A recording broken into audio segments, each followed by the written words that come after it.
नमस्कार सारों आप सभी लोगों को। आज हम फिर से नया टॉपिक लेकर आप सभी के सामने आए हैं।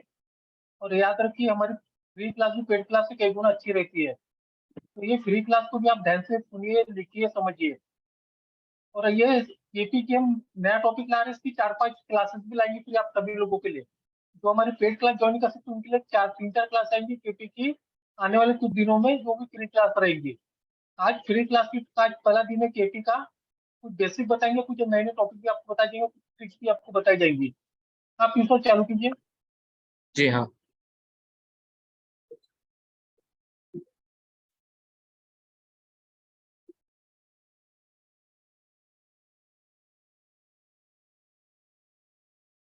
आप सभी को मेरा नमस्कार। जैसा कि सर ने बताया, आज का हमारा जो टॉपिक है वो केपी पे होने वाला है। बेसिक और कुछ एक टॉपिक आज हम कवर करेंगे। इस तरीके आगे आने वाले जब क्लासेज आएंगी उसमें भी हम कुछ और टॉपिक कवर करेंगे। तो ध्यान से सुनिएगा, केपी बहुत इजी मेथड है प्रेडिक्शन। ठीक, बहुत ज्यादा टफ नहीं। तो जो बिल्कुल नए बिगिनर है ना, उनके लिए भी बहुत आसान। केपी की खास बात यही है कि आप आराम से प्रिडिक्शन कर सकते हैं, जितना वैदिक में थोड़ा कॉम्प्लिकेशन होता है आपके साथ। ठीक, कि हाउस देखना है, फिर साइन देखना है, हाउस लॉर्ड देखना है, और कारक देखना, बहुत सारी चीजें देखनी रहती है। बट केपी में इतने कंफ्यूजन नहीं रहते, उसमें काफी सारे स्नैपशॉट मेथड है। अगर आपको थोड़े से रूल्स बेसिक क्लियर हो जाएंगे तो आप आराम से प्रिडिक्शन कर सकते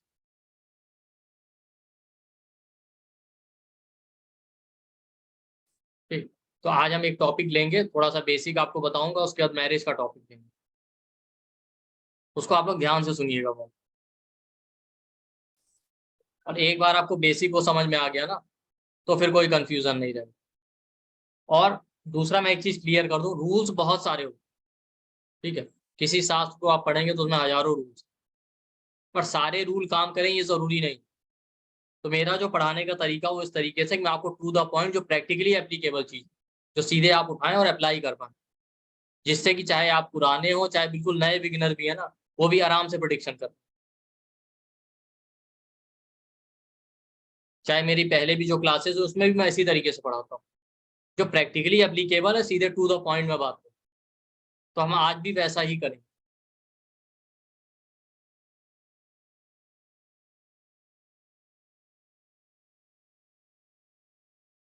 चलिए स्टार्ट करते हैं।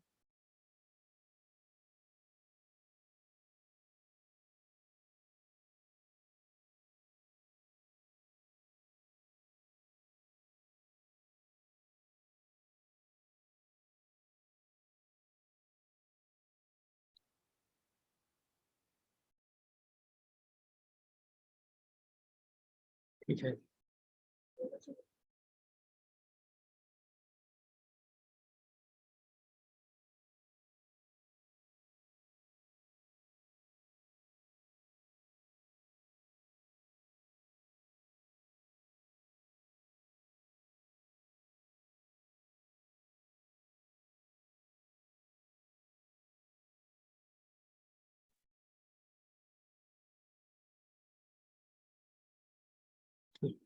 देखिए, जो हाउस के सिग्निफिकेशन हो, चाहे वैदिक हो चाहे केपी में, लगभग सेम, ज्यादा डिफरेंस उसमें नहीं, जो आप लोगों को पता भी है। और मैं एक बार ब्रीफ में रिपीट कर देता हूँ, फिर उसके बाद हम देखेंगे केपी चार्ट हम देखते कैसे। फर्स्ट हाउस होता है वो आपकी हेल्थ के बारे में बताता है, हेल्थ है, बॉडी पार्ट में हेड है, ओवरऑल आपका लाइफ। सेकेंड हाउस आपका फैमिली है, बैंक बैलेंस है, स्पीच है। थर्ड हाउस आपका शॉर्ट ट्रेवल है, भाई बहनों के बारे में है, इनके बारे में बताता है। फोर्थ हाउस आपका प्रॉपर्टी है, व्हीकल है, मेंटल पीस है, मदर है, इनके बारे में। फिफ्थ हाउस आपका बच्चे होंगे कि नहीं, लव अफेयर है, एजुकेशन है, इनके बारे में।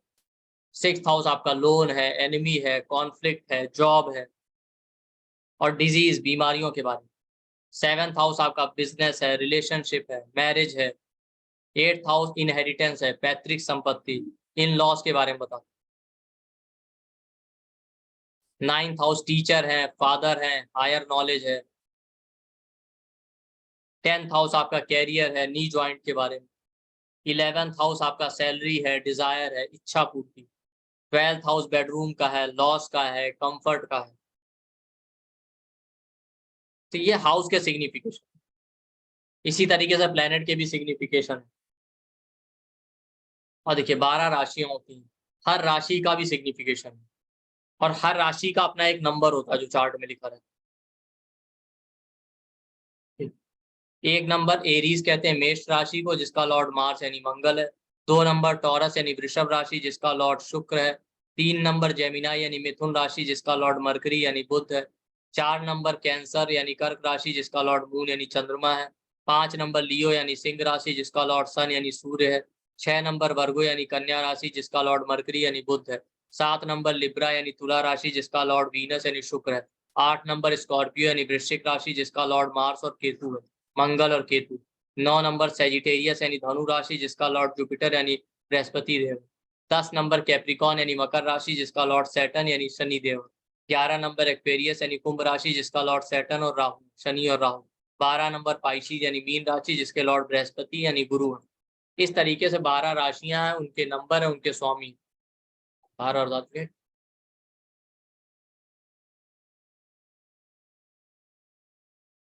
ठीक, इस तरीके से 12 राशियां हो गई। ठीक, आप देखिए जो चार्ट में ये नंबर लिखा होता है ना, बहुत ध्यान से समझिए, वो राशि का होता है। 1 नंबर लिखा है तो वहां पे मतलब ये एरीज यानी मेष राशि। जहां पे 2 नंबर लिखा वो टॉरस यानी वृषभ राशि। इसी तरीके से और भी चार्ट में आती है, जैसे ये चार्ट है, यहाँ देखिए फर्स्ट हाउस में 4 नंबर लिखा है तो 4 नंबर मतलब कैंसर राशि। सेकंड हाउस में 5 नंबर लिखा तो लियो यानी सिंह राशि। 6 नंबर लिखा है तो वर्गो यानी कन्या राशि। ठीक, तो ये तो हो गए हाउस के सिग्निफिकेशन, साइन और लॉर्ड, ये तो बड़ा कॉमन है। ठीक है, आपको ज्यादातर को पता ही होगा, एक ब्रीफ उसके लिए मैंने रिपीट कर। अब देखते हैं नॉर्मल चार्ट से और केपी चार्ट में अंतर क्या होता है। नॉर्मल वैदिक उसमें लगन चार्ट ज्यादा यूज करते हैं, चलित भी यूज करते हैं, और जबकि केपी में क्या है, चलित चार्ट, भाव चलित चार्ट ज्यादा यूज। चलित चार्ट भी 2 तरीके के। ठीक, तो हम देखेंगे कि पहले केपी चार्ट देखना कहाँ से।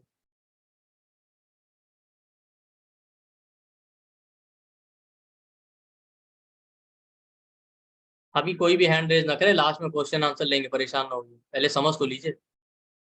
अभी जब कुछ पढ़ाया ही नहीं तो हैंड रेज का क्या फायदा। तो चलिए देखिए, सबसे पहले मान लेते हैं आप एस्ट्रोसेज यूज करते हैं, फ्री है एस्ट्रोसेज, वैसे तो केपी के लिए अलग से सॉफ्टवेयर आते हैं पर वो पेड है। 8,000 10,000 मंथली या कुछ तरीके से पेमेंट करना पड़ता है, उसका कोई फायदा है नहीं। आप मोबाइल है, एंड्रॉइड फोन है, एस्ट्रोसेज डाउनलोड करें। तो आप देखिए जैसे नॉर्मल चार्ट बनाते थे वैदिक में, वैसे ही जब आप एस्ट्रोसेज डाउनलोड कर लेंगे तो वहां पे एक कुंडली का ऑप्शन आएगा, ये लिखा हुआ है कुंडली, यहाँ मेरा कर्सर। जैसे ही आप उस पर क्लिक करेंगे अगला पेज ओपन हो जाएगा इस तरीके से। यहाँ पे आप क्या करेंगे, नेम एंटर कीजिए, birth detail, time, place of birth, और मेल या फीमेल जो है सेलेक्ट करिए और इस पे क्लिक करना है सीधे, गेट द हॉरोस्कोप। ये सेटिंग वाले ऑप्शन से कोई छेड़छाड़ नहीं करनी, गेट द हॉरोस्कोप पे क्लिक किया और चार्ट ओपन हो जाएगा। जैसे ही पहला पेज ये आया, यहाँ पे इस पे कुंडली पे क्लिक किया, जैसे ही ओपन करेंगे ये ओपन हो जाएगा। यहाँ पे सारी डिटेल एंटर की, गेट द हॉरोस्कोप पे क्लिक किया तो अगला पेज आ जाएगा। आप देखिए यहाँ से थोड़ा चेंज, ये पहला चार्ट आया, आप देख रहे हो कि लगन लिखा हो, ऊपर लगन लिखा है। ये लगन चार्ट जो नॉर्मली हम बनाते हैं वैदिक में, तो आपका लगन चार्ट ओपन हो गया। ठीक, अब करना क्या है, लगन चार्ट तो ओपन हो गया, हमें वैदिक चार्ट नहीं देखना। तो जब लगन ओपन हो जाए तो आप ये देखिए ऊपर डॉटेड ये बने होंगे, ऊपर लगना लिखा है, ये ऊपर वाला, और उसके बगल ये डॉटेड बने ऑप्शन, जहां मेरा कर्सर, ये देखिए ये ऊपर जो लगना दिख रहा है, ये ऊपर वाले रो में देखिए लगना दिख रहा है, ये डॉटेड ऑप्शन। ठीक, जब ये चार्ट ओपन हो जाएगा तो ये जो ऑप्शन है यहाँ पे क्लिक कर देना साइड में। ध्यान से देखिएगा जहां मेरा कर्सर, ये ऊपर लगन लिखा है, उसके बगल में ऑप्शन बने हुए ये वाले, इधर नहीं करना, इधर ये जो दिख रहा है लाइनें, इस पे आप जैसे ही क्लिक करेंगे फिर ये ओपन हो जाए, इस तरीके से ऑप्शन आएगा, ओपन होकर बहुत सारी लिस्ट आएगी। ठीक, उस लिस्ट में आप देखिए होम है, फिर बुक मार्क है, फिर बेसिक है, फिर दशा है, फिर प्रिडिक्शन है, और फिर ये देखिए केपी सिस्टम आ रहा है, बड़ा कर देता हूँ। ठीक, ये देखिए केपी सिस्टम लिखा आ रहा है जब अगले पे, जब उस पर क्लिक किया तो जैसे इस केपी सिस्टम पे क्लिक करेंगे फिर अगला पेज ओपन हो जाएगा। ये अब आ गया केपी चार्ट। फिर से मैं दिखा देता हूँ। जैसे एस्ट्रो सेज में आपने एक कुंडली वाले ऑप्शन पे क्लिक किया, पहला पेज यही आता है। इस पे क्लिक करते ही आपको ये ऑप्शन आ जाएगा, यहाँ पे सारी डिटेल एंटर की, गेट द हॉरोस्कोप पे क्लिक किया। फिर जैसे ही क्लिक करेंगे लगन चार्ट ओपन हो जाएगा, जो कि नॉर्मल वैदिक चार्ट। फिर ऊपर आप यहाँ पे ऑप्शन बनाया, 4-5 लाइनें बनी, ऊपर लगन लिखा और ये देखिए 4-5 लाइन जहाँ कर्सर है, इस पे क्लिक करेंगे।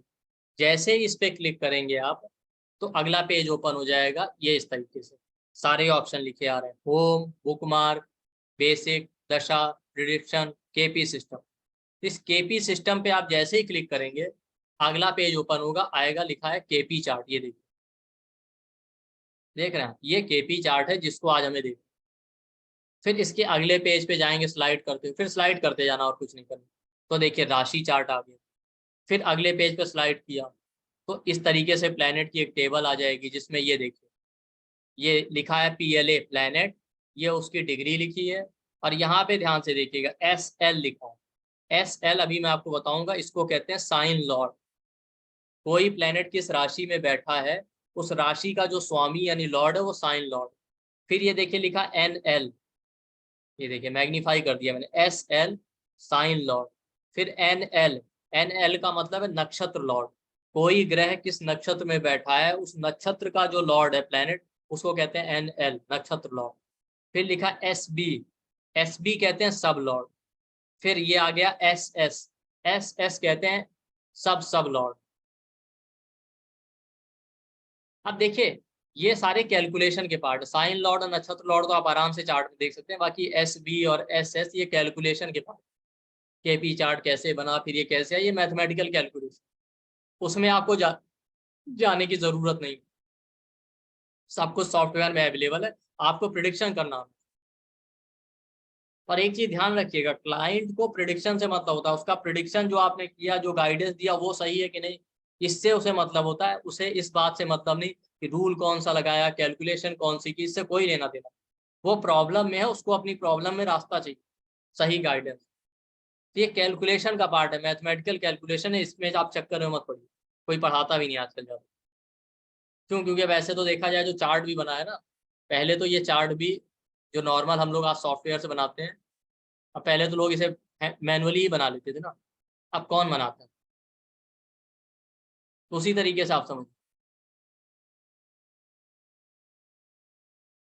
ये सब साइन लॉर्ड, नक्षत्र लॉर्ड, सब लॉर्ड और सब लॉर्ड। फिर इसके अगले स्लाइड करते जाएंगे, एक और टेबल आ जाएगी कस्प, हाउस कस्प होते हैं, ठीक है। ये देखिए यहाँ पे लिखा HOS, हाउस 1 2 3 4 5 6 7 8 9 10 11 12। यहाँ भी देखिए वैसे ही लिखा है, डिग्री, फिर साइन लॉर्ड SL, नक्षत्र लॉर्ड, फिर सब लॉर्ड, फिर सब लॉर्ड। इसी तरीके से हाउस के भी होते हैं, जैसे प्लेनेट के थे, ठीक। ये देखिए, अब फिर अगली स्लाइड पे जैसे ही आप बस स्लाइड करते जाना, आगे कुछ नहीं करना। स्लाइड करेंगे तो इस तरीके की एक टेबल आ जाएगी प्लेनेट की और सिग्निफिकेशन कि ये कौन सा प्लेनेट किस हाउस को, कस्प को सिग्निफाई कर रहा है। जैसे सन के आगे लिखा है 3 4 9 और 12 हाउस, मून के आगे लिखा है 1 2 6 8 9 या 10 कस्पल हाउस, तो वो मार्स के आगे लिखा है 4 5 और 6। ये ऑलरेडी वहां लिखा है, आपको कुछ नहीं करना। फिर जब आगे स्लाइड करेंगे, अच्छा यहीं तक, हमें यहीं तक जरूरत है। मैं एक बार इस प्रोसेस को फिर रिपीट कर देता। पहले होम पेज पे गया एस्ट्रोसेज के, ओपन किया इसको, तो यहाँ पे ये आ गया कुंडली वाला ऑप्शन, ठीक। जैसे इस पे क्लिक किया, ध्यान से देखिए, ये आ गया डिटेल एंटर करना। डिटेल एंटर की, ये गेट द हॉरोस्कोप पे क्लिक किया, सेटिंग से कोई छेड़खानी नहीं करनी, गेट द हॉरोस्कोप पे क्लिक किया। जैसे इस पे क्लिक करेंगे अगला पेज ओपन हो जाएगा, वो आपका लगन चार्ट है जो नॉर्मल वैदिक चार्ट है, आप देख रहे हो, ठीक। जैसे ये ओपन होता है, ये देखिए यहाँ पे ये लगन लिखा ऊपर और इसके बगल ये 4 डॉटेड लाइन बनी, इस पे आपको क्लिक कर देना जहां मेरा कर्सर है।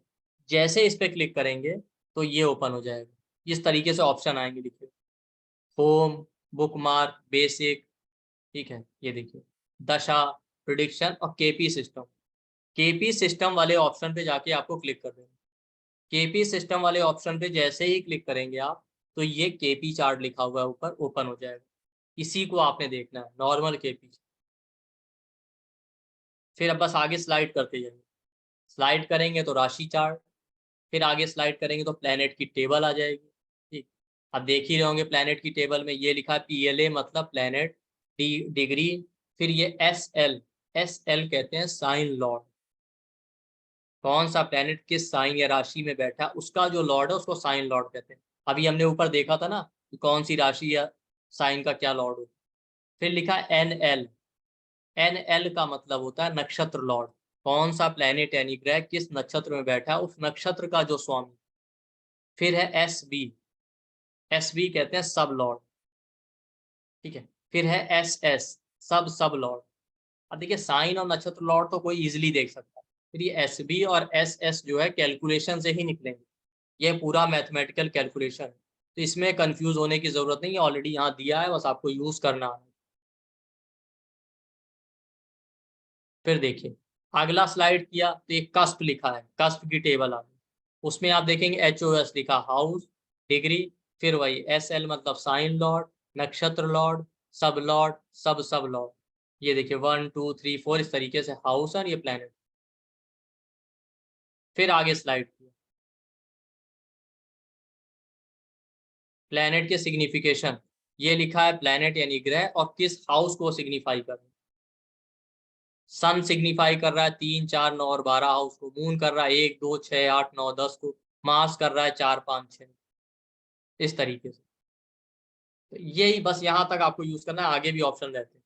ठीक, अब हम समझते हैं, आज जैसे मान लेते हैं मैरिज के टॉपिक को देखते हैं। ठीक, उसको कैसे एनालाइज करें।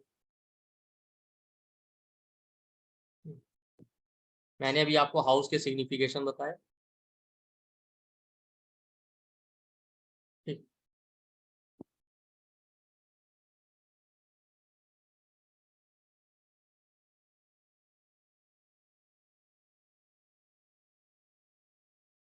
कुछ बेसिक रूल हम समझ।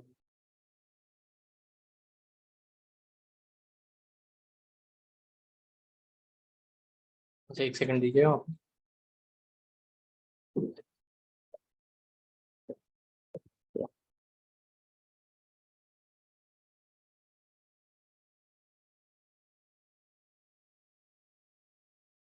देखिए यहाँ पे 3 चीजें जो सबसे ज्यादा यूज होती हैं वो है प्लेनेट।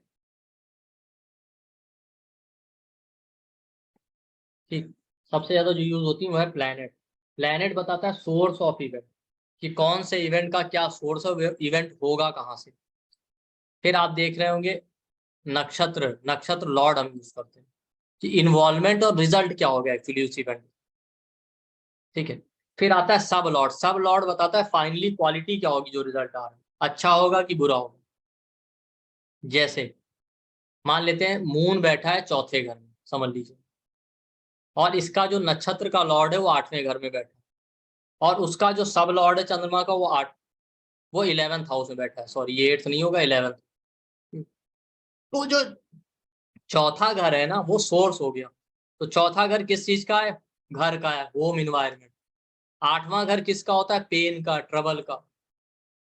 ठीक है, 11वां घर होता है गेन। तो आप कहेंगे इस इंसान के लिए पेनफुल रहेगा लाइफ में अपने घरेलू माहौल की वजह से। क्यों, क्योंकि मून चौथे घर में बैठा है तो वो सोर्स हो गया, उसका नक्षत्र लॉर्ड 8th हाउस में चला गया। तो वो जो 8th हाउस हो गया ना वो रिजल्ट हो गया कि रिजल्ट क्या हो रहा है। ठीक है, और इसका जो सब लॉर्ड है वो 11वें घर में बैठा है। अब ये सब लॉर्ड और समझ में आएगा आपको। वो 11वें घर में बैठा है, 11वां घर गेन का है। लेकिन आप ये कहेंगे कितने भी ट्रबल आएंगे लेकिन इसको लाभ ही होगा बाद में। इस तरीके से देखिए मैंने आपको हाउस के इवेंट बता दिए थे, आज हम मैरिज पे फोकस करते हैं। ठीक है, 7वां घर मैरिज का होता है। ठीक है, आप देखिए बहुत ही आसान है, ये तो बेसिक मुझे आपको समझाना था वो कॉन्सेप्ट के लिए।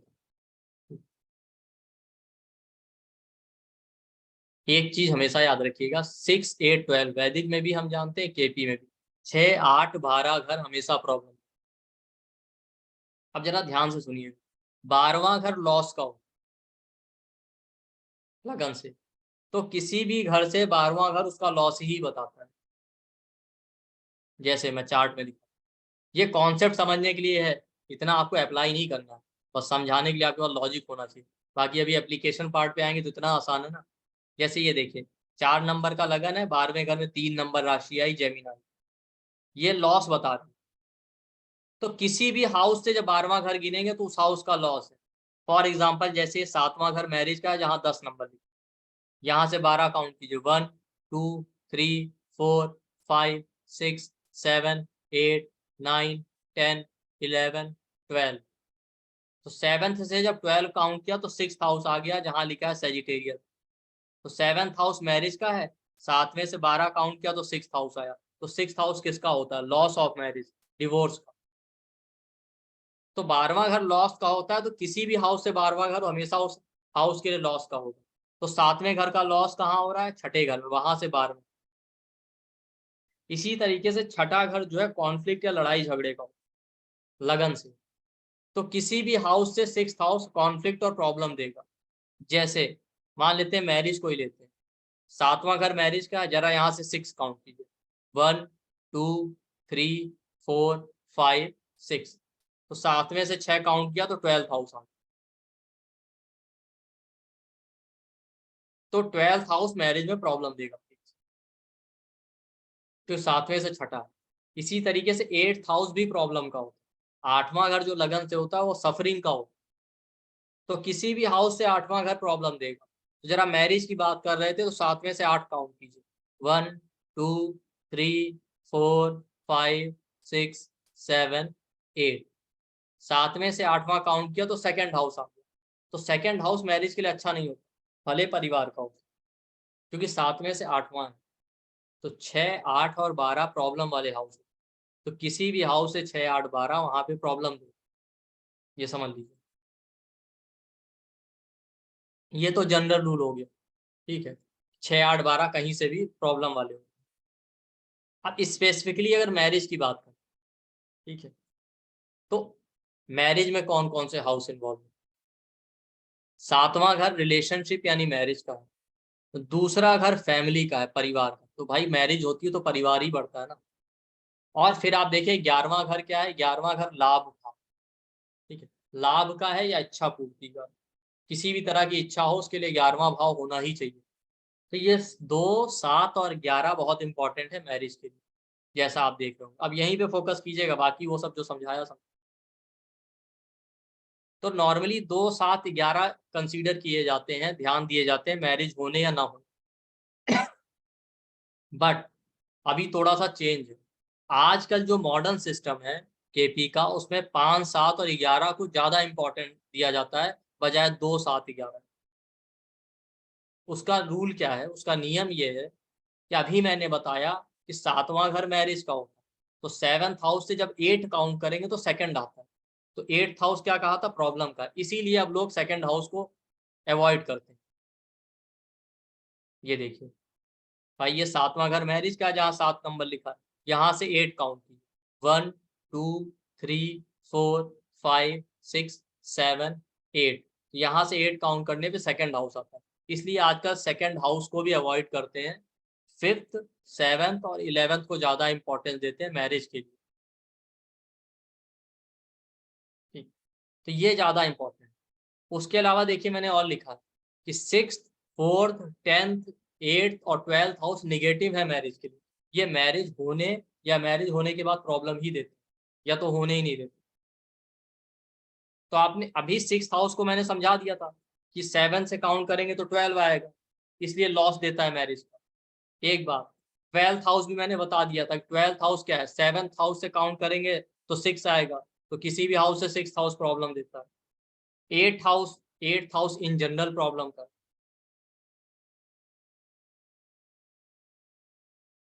देखिए सिंपली समझिए, अब फिर से, ये छठा 8वां और 12वां ये प्रॉब्लम देते ही देते हैं कहीं, ये तो कॉमन रूल होगा। एक बात, 6 8 और 12 प्रॉब्लम देंगे, ये याद कर लीजिए।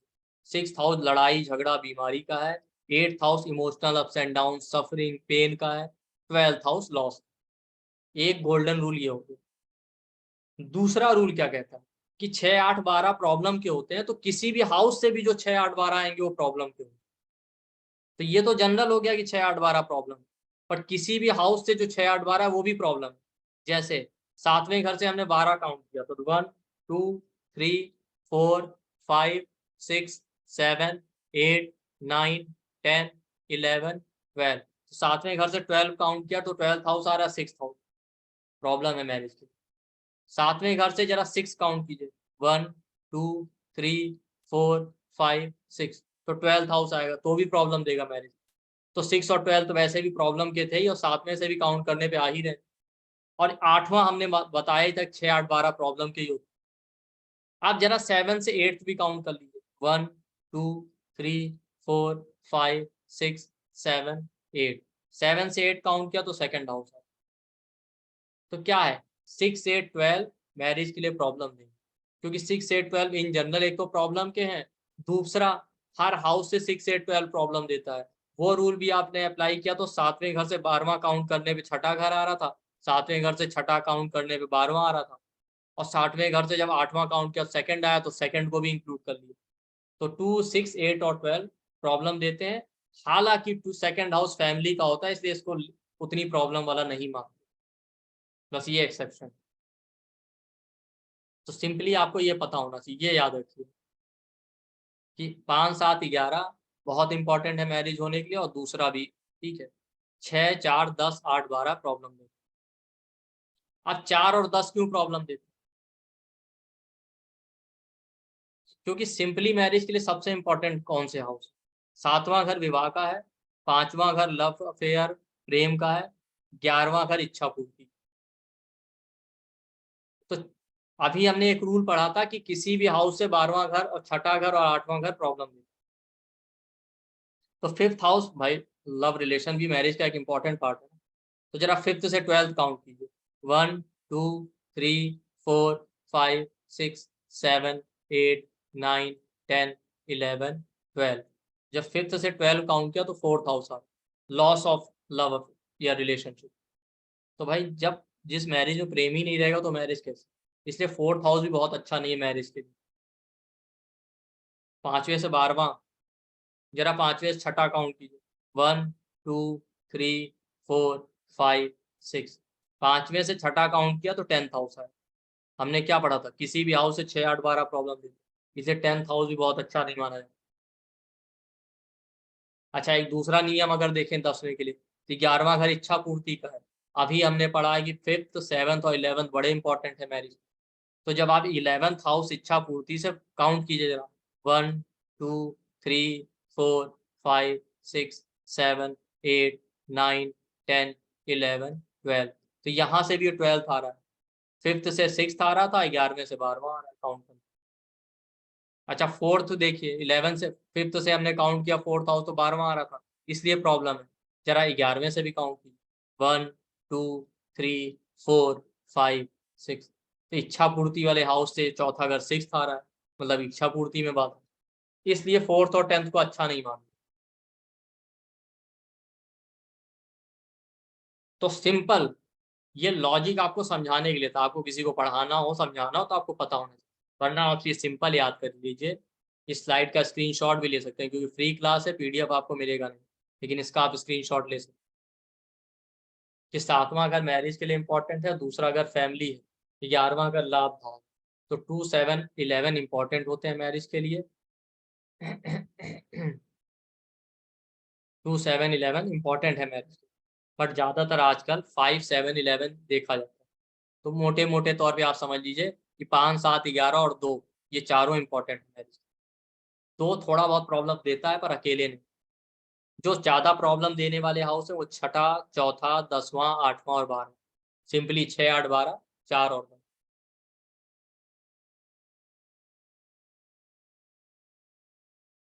अब ये रूल समझिए क्या है।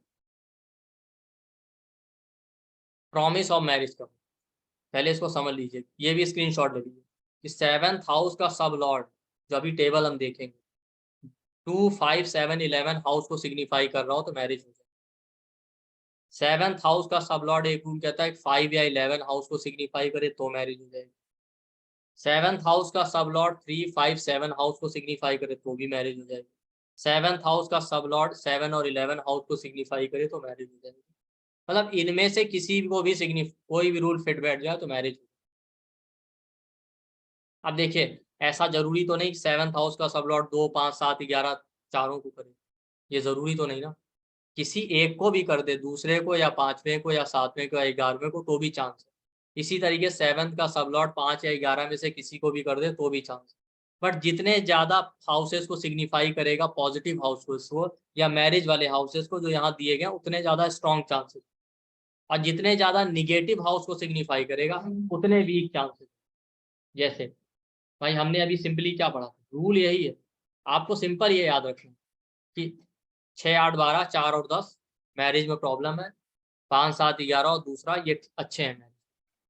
तो सिंपल रूल ये है कि आप 7th हाउस का सब लॉर्ड अभी देख लेंगे, वो इन अच्छे हाउस में से 2, 5, 7, 11 में से जितने ज्यादा को सिग्निफाई कर रहा है उतना अच्छा है मैरिज। और निगेटिव 6, 8, 12, 4 और 10 में से जितने ज्यादा को सिग्निफाई करेगा उतना प्रॉब्लम या डिले देगा। ये देखिए सेम वही रूल यहाँ पे लिखा गया, बस तोड़ के लिखा गया। आप देख रहे होंगे चारों ऑप्शन में आपको 2, 5, 7, 11, 5, 11, 3, 5, 7, 7, 11 यही मिला जो ऊपर लिखा था मैंने। 2, 5, 7, 11, केवल एक एक्स्ट्रा कौन सा है, तीसरा हाउस बस, बाकी वही है ना। निगेटिव में भी आप देख रहे होंगे वही 6, 8, 12, 1, 4, और इसमें 8 नहीं लिखा तो 8 को भी आप जोड़। तो ये एक ही लाइन का रूल है जो ये 3 पॉइंट में लिखा है कि सिंपल 7th हाउस सब लॉर्ड 5, 7, 11 दूसरा, और एक और कौन सा ऐड किया, तीसरा, इनको सिग्निफाई करे या इनमें से जितने ज्यादा हाउस को सिग्निफाई करे मैरिज के चांस उतने ज्यादा स्ट्रॉन्ग। और 7th हाउस का सब लॉर्ड 6, 8, 12, 4 और 10 इन हाउसेस को सिग्निफाई करे या इनमें से कितने जितने ज्यादा हाउसेस को सिग्निफाई करेगा उतना डिले या डिनायल का चांस। अब इसे एक और ऐड हो गया A1 फर्स्ट हाउस।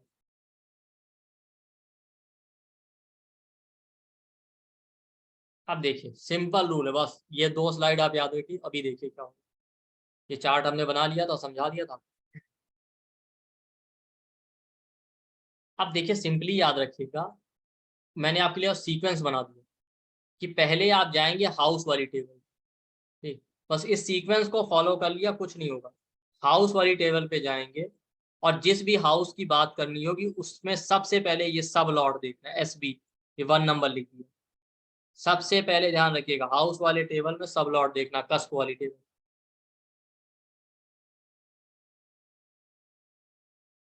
क्लियर? इसमें पॉजिटिव हाउस आ रहे हैं कि नेगेटिव हाउस आ रहे हैं, जैसे आज मैरिज की बात कर रहे हैं तभी मैं दिखाऊंगा। यूज सर, जी इन लोगों को 2 मिनट देते हैं, कुंडली मिला के देखेंगे तो ज्यादा अच्छा रहेगा सभी लोगों को। हाँ हाँ आप सब लोग अपनी कुंडली मिलाइए, हम 2 मिनट पॉज कर रहे हैं, आप वहाँ ये पेज पे आइए, जी। सबके लिए 2 मिनट दे रहे हैं, आप लोग करिए जल्दी जल्दी। समझ तो गए होंगे, सर ने बताया 2 बार, आप लोग बनाइए। जो लोग लेट ज्वाइन किए उनके लिए मैं स्टेप एक्सप्लेन कर दे रहा हूँ कैसे आएगा। और बाकी लोग आप बनाते रहिए अपने चार्ट। ठीक है, जैसे ही आप एस्ट्रोसेज पे जाएंगे ये कुंडली वाले ऑप्शन पे क्लिक कीजिए। जैसे किया आपको ये डिटेल वाला ऑप्शन आएगा, डिटेल एंटर करके जैसे ही गेट द हॉरोस्कोप पे क्लिक करते हैं आप, आपका ये चार्ट आ जाता है जो नॉर्मल वैदिक। यहाँ तक सबको पता है। उसके बाद अब आप ध्यान से देखिए, इस चार्ट में ऊपर 4 डॉटेड ऑप्शन लिखे हैं, लगना और 4 डॉटेड ऑप्शन, यहाँ पे क्लिक कीजिए। जैसे ही यहाँ पे क्लिक करेंगे आ जाएगा आपका अगला ये ऑप्शन ओपन हो जाएगा। इन ऑप्शन में जब आप पढ़ेंगे तो ये नीचे लिखा है KP सिस्टम, इस पे क्लिक कर दीजिए। इस पे क्लिक करते ही KP चार्ट आ गया। बस अब स्लाइड करते जाइए, KP चार्ट आए आगे स्लाइड करेंगे राशि चार्ट, फिर आगे स्लाइड करेंगे प्लेनेट की टेबल आ जाएगी। ये जो प्लेनेट की टेबल है यहाँ पे देखिए, PLA मतलब प्लेनेट, फिर डिग्री, फिर SL मतलब साइन लॉर्ड, NL मतलब नक्षत्र लॉर्ड, SB मतलब सब लॉर्ड, और SS मतलब सब सब लॉर्ड। अभी आगे आपको समझ में आएगा, बस पहले ये आपको समझ। फिर आगे स्लाइड करेंगे तो कस्प की टेबल आ जाएगी, वहां लिखा है हाउस, डिग्री, फिर वही साइन लॉर्ड, नक्षत्र लॉर्ड, सब लॉर्ड, सब लॉर्ड, और ये हाउस लिखे हैं 1, 2, 3, 4, और इधर ये प्लेनेट लिखे हैं। फिर आगे स्लाइड करेंगे तो ये आ जाएगा, यहाँ पे प्लेनेट लिखा है और कौन सा प्लेनेट किस किस हाउस को सिग्निफाई कर रहा है, कस्प को, वो लिखा है। जैसे सन सिग्निफाई कर रहा है 3, 4, 9, 12, मून सिग्निफाई कर रहा है 1, 2, 6, 8, 9, 10। बस इतना है, तो आप कौन बना सी पेज लीजिए पे तो। अपने को आना है फिर सर? जी कौन सी पेज पे लाना है अपने को, कस्प पे? कस्प पे? बस ये इस पेज तक। ये वाले, ये वाले हम्म, पेज पे ना, कस्प जी वाले? जी ठीक है, आप सब लोग ये पेज खोलिए, ओपन कीजिए, हम लोग बता रहे हैं आपको। ठीक है। 1 मिनट है आपके पास। सबसे पहले आपको ये पेज नोट करना है, इस पेज पे ध्यान देना है, और सबसे पहले जो देखना है वो SB सब लॉट। पहला स्टेप प्रेडिक्शन का ये होगा, आपको सब लॉट देखना, ये ध्यान रखिए, इसको नोट कर लीजिए, वहां पे मार्क कर लीजिए चाहे। ये पहला स्टेप होगा कस्प वाली टेबल में, जो हाउस वाली टेबल, उसमें सब लॉट। ठीक है, ये सब लॉर्ड इस टेबल में किस किस हाउस को सिग्निफाई कर रहा है, जो भी सब लॉर्ड आपका प्लेनेट होगा, अभी हम देखेंगे किस हाउस को सिग्निफाई कर रहा है, उसको यहाँ से देखना। लेकिन पहला स्टेप ये है कि जिस हाउस की बात करेंगे उसका सब लॉर्ड, वो किस किस हाउस को सिग्निफाई कर रहा है, एक स्टेप। ये देखिए, आप देखिए दूसरा स्टेप मैंने यहाँ पे लिखा है, ये देखिए सेकेंड और थर्ड। फिर क्या करना है, प्लेनेट वाली टेबल पे आना है, जो हाउस वाली टेबल से पहले। तो जो हाउस का लॉर्ड सब लॉर्ड है वो हमने देखा था पहले, फिर वो जो सब लॉर्ड प्लेनेट है दूसरे नंबर पे देखना है, उसका नक्षत्र लॉर्ड कौन। ये देखिए NL, उस टेबल में मैंने NL के आगे 2 लगा दिया। ये 2 अलग अलग टेबल हैं, ध्यान रखिए। पहले हाउस का सब लॉर्ड देखा, पहला स्टेप, वो किस किस हाउस को सिग्निफाई कर रहा है इस टेबल में से, वो नोट कर लिया। उसके बाद वही जो हाउस का सब लॉर्ड है उसका नक्षत्र लॉर्ड कौन सा है, ये ऊपर प्लेनेट वाली टेबल से देख लिया। दूसरा स्टेप, वो नक्षत्र लॉर्ड जो प्लेनेट है वो यहाँ पे किस किस हाउस को सिग्निफाई कर रहा है इस टेबल में, वो देख लिया, उसको नोट कर लिया। तीसरा स्टेप क्या है, वही जो, ठीक है, सब लॉर्ड था उस हाउस का, उसका भी जो सब लॉर्ड है 3 नंबर प्लेनेट वाली टेबल में, उसको तीसरे नंबर पे देख। ठीक, फिर वही स्टेप रिपीट करेंगे, वो यहाँ जाके देखें किस किस हाउस को सिग्निफाई कर रहा है, तीनों को नोट कर लीजिए। तीनों में जितने ज्यादा पॉजिटिव हाउसेज इंडिकेट होंगे उतने स्ट्रॉन्ग चांसेस है मैरिज के, जितने निगेटिव हाउसेज आ जाएंगे उतने वीक चांसेस। ठीक, अभी मैं एग्जांपल चार्ट में दिखाऊंगा, लेकिन स्टेप समझ में आया कि आपको कौन सा स्टेप पहले दे। आप किसी भी स्टेप को पहले कर लें कोई फर्क नहीं पड़ेगा, और पहला स्टेप यही होगा, वरना पहले, क्योंकि जब तक हाउस का सब लॉर्ड नहीं देखेंगे बाकी कैसे पता। फिर से देखिए, पहला स्टेप क्या आएगा, कस्प वाली टेबल में जाइए, जिस हाउस की बात कर रहे हैं ध्यान से देखिए, मान लेते हैं 7वां घर मैरिज का, हमें मैरिज की बात करनी, तो आप 7वें घर को देखिए, 7वें घर वाली लाइन में जाइए, जो सब लॉर्ड वाली टेबल है उसमें कौन सा प्लेनेट लिखा है उसको देखना है। जैसे यहाँ पे देखिए मैरिज की बात होगी, 7वां घर है, 7वें घर के में सब लॉर्ड वाली टेबल में लिखा है जुपिटर, तो हमको पहले जुपिटर नोट कर लिया आपने, जुपिटर देख, जुपिटर किस हाउस को सिग्निफाई कर रहा है यहाँ पे देखेंगे इस टेबल में, 6, 8, 10। क्लियर।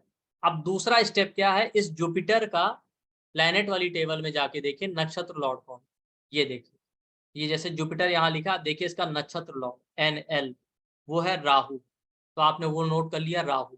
फिर हाउस वाले टेबल में जाइए वापस सिग्निफिकेशन वाले में, ये राहु किस किस हाउस को सिग्निफाई कर रहा है वो नोट कर। तीसरा स्टेप क्या है, वो जो हाउस लॉर्ड हमने 7th हाउस का जुपिटर देखा था उसका हमने नक्षत्र लॉर्ड देख लिया, राहु है। ठीक है, ये देखिए। फिर उसके बाद तीसरा स्टेप है कि इसका सब लॉर्ड देखिए, जुपिटर का जो 7th हाउस का लॉर्ड था, कोई भी हो सकता है 7th हाउस का लॉर्ड, तब नक्षत्र लॉर्ड राहु आया था, सब लॉर्ड कौन हो गया, वीनस, तो वीनस नोट कर लिया। अब फिर से सिग्निफिकेशन वाली टेबल में जाइए, वीनस किस किस हाउस को सिग्निफाई कर रहा है वो नोट कर लिया। ठीक है, अब तीनों में देख लीजिए कितने निगेटिव हाउस ज्यादा आ रहे हैं कि पॉजिटिव, जितने ज्यादा निगेटिव आएंगे उतना ही प्रॉब्लम है, डिले। जैसे हम इस चार्ट में ही देखें, अब देखिए इस चार्ट में मैंने क्या किया है आपको,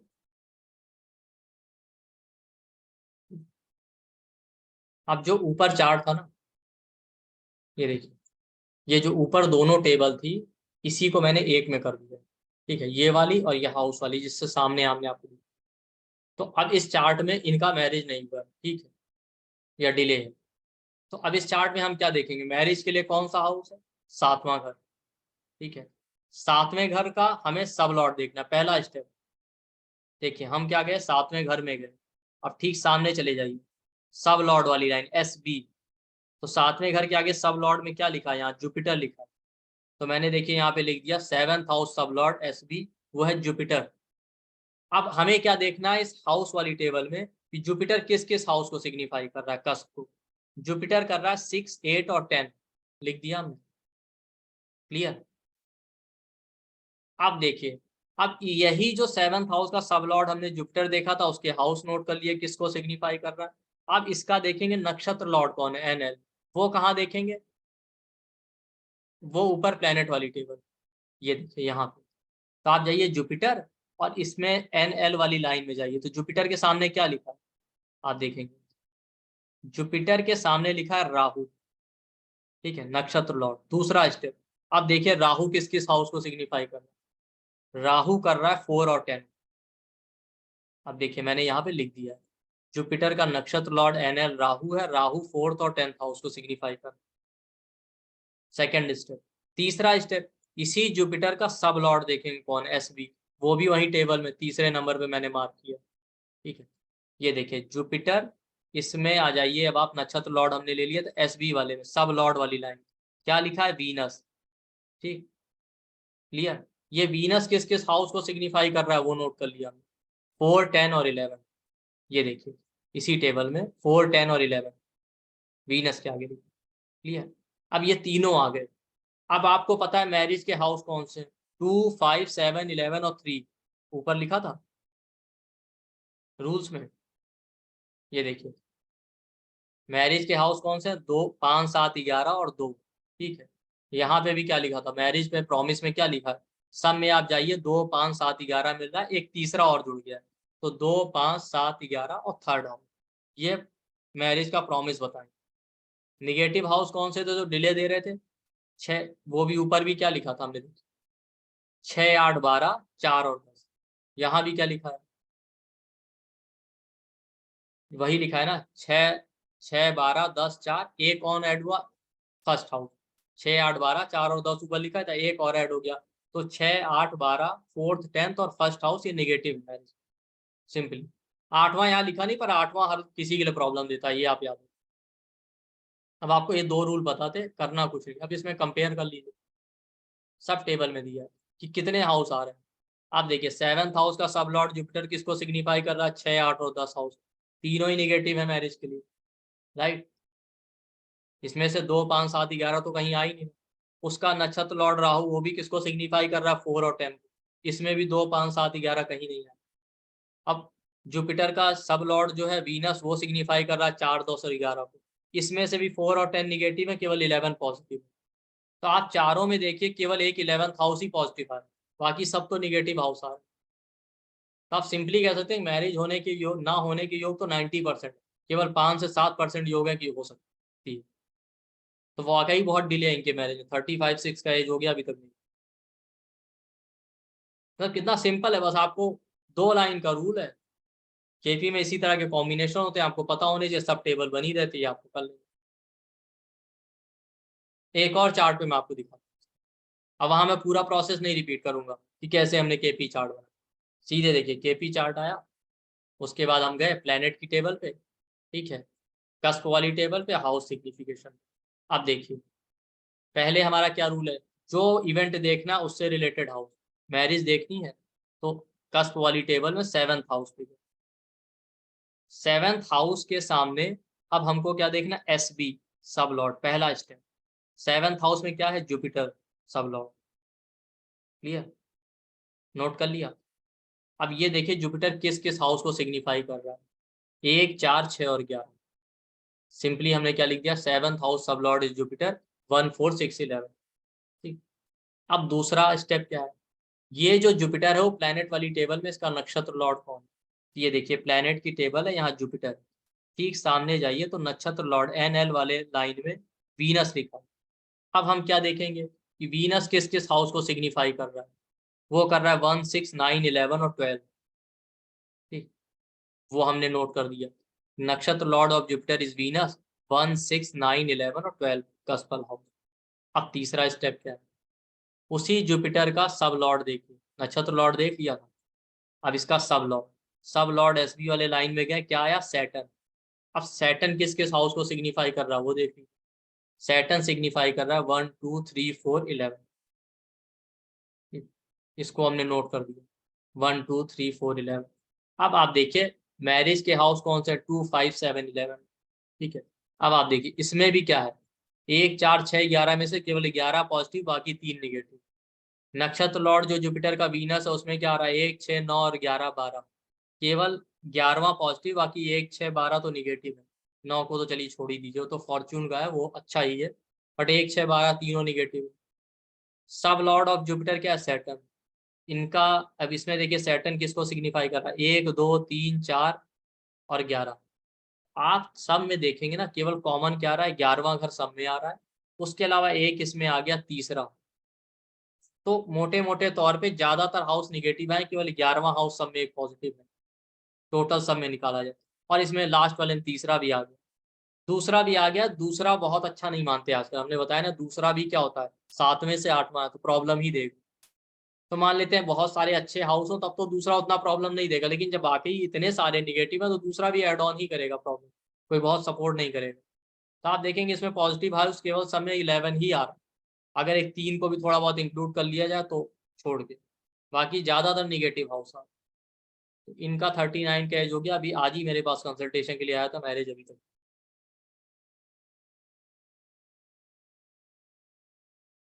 तो आपने देखा कितना आसान है ना इसमें देखना, प्रॉमिस। इसी तरीके से हर इवेंट के लिए बहुत ईजी। चार्ट वार्ट में कुछ ज्यादा दिमाग लगाना ही नहीं, आपको सिर्फ टेबल देखनी है, लॉर्ड की बस आप उठाइए, अप्लाई कीजिए।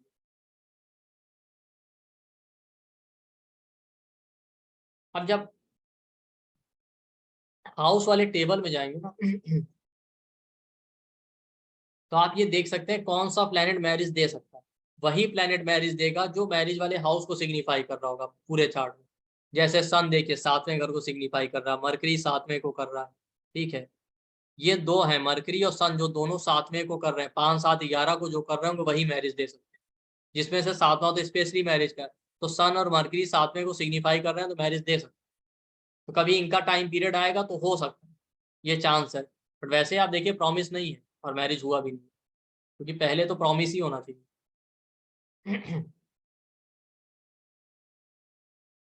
तो बहुत एक्यूरेट और बहुत स्नैपशॉट मेथड।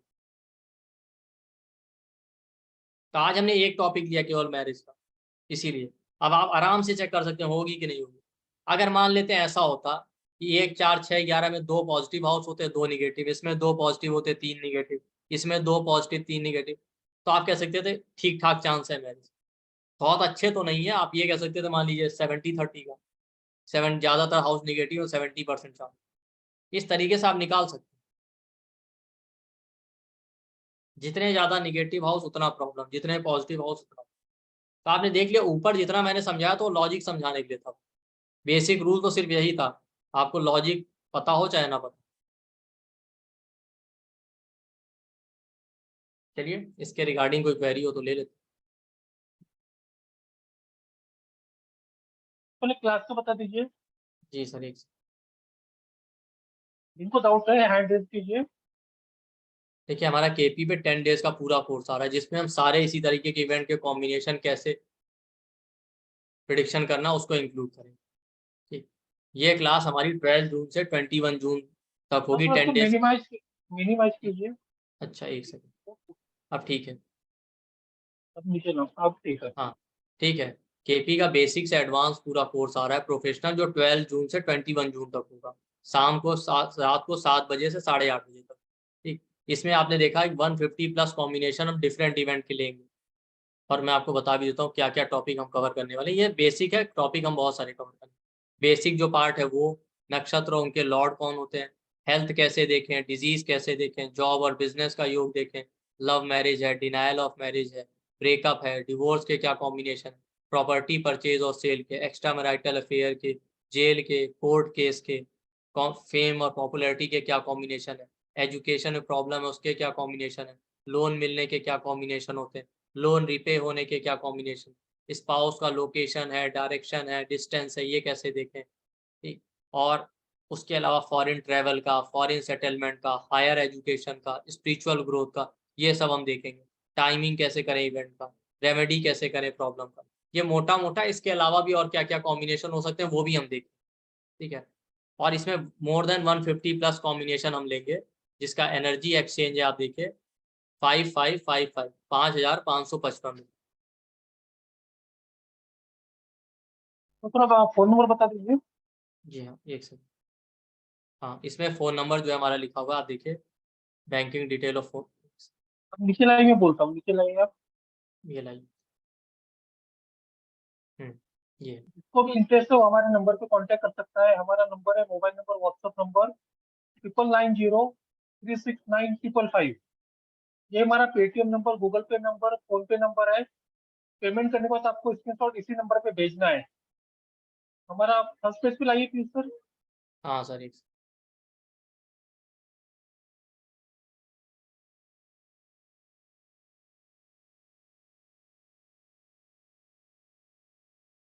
ये हमारी प्रोफेशनल क्लास है, बेसिक टू प्रोफेशनल। इसमें आपको कुछ भी नहीं आता है तो बेसिक से लेके एडवांस, एडवांस से प्रोफेशनल क्लास है 10 दिन की। कंटिन्यू 10 दिन है, 12 जून से लेके 21 जून तक। शाम को 7 बजे चालू होंगी, 8:30 बजे तक चलेंगी। इसमें आपको पीडीएफ, रिकॉर्डिंग, सर्टिफिकेट सब देंगे। सर ने आपको कंटेंट तो बता दिया, उसके अलावा जितना भी हो सके वो सब देने की कोशिश करेंगे। इसकी जो एनर्जी एक्सचेंज है, 5,555 रुपए है। जिनको भी इंटरेस्ट है वो दिए गए नंबर पे हमें कांटेक्ट कर सकता है।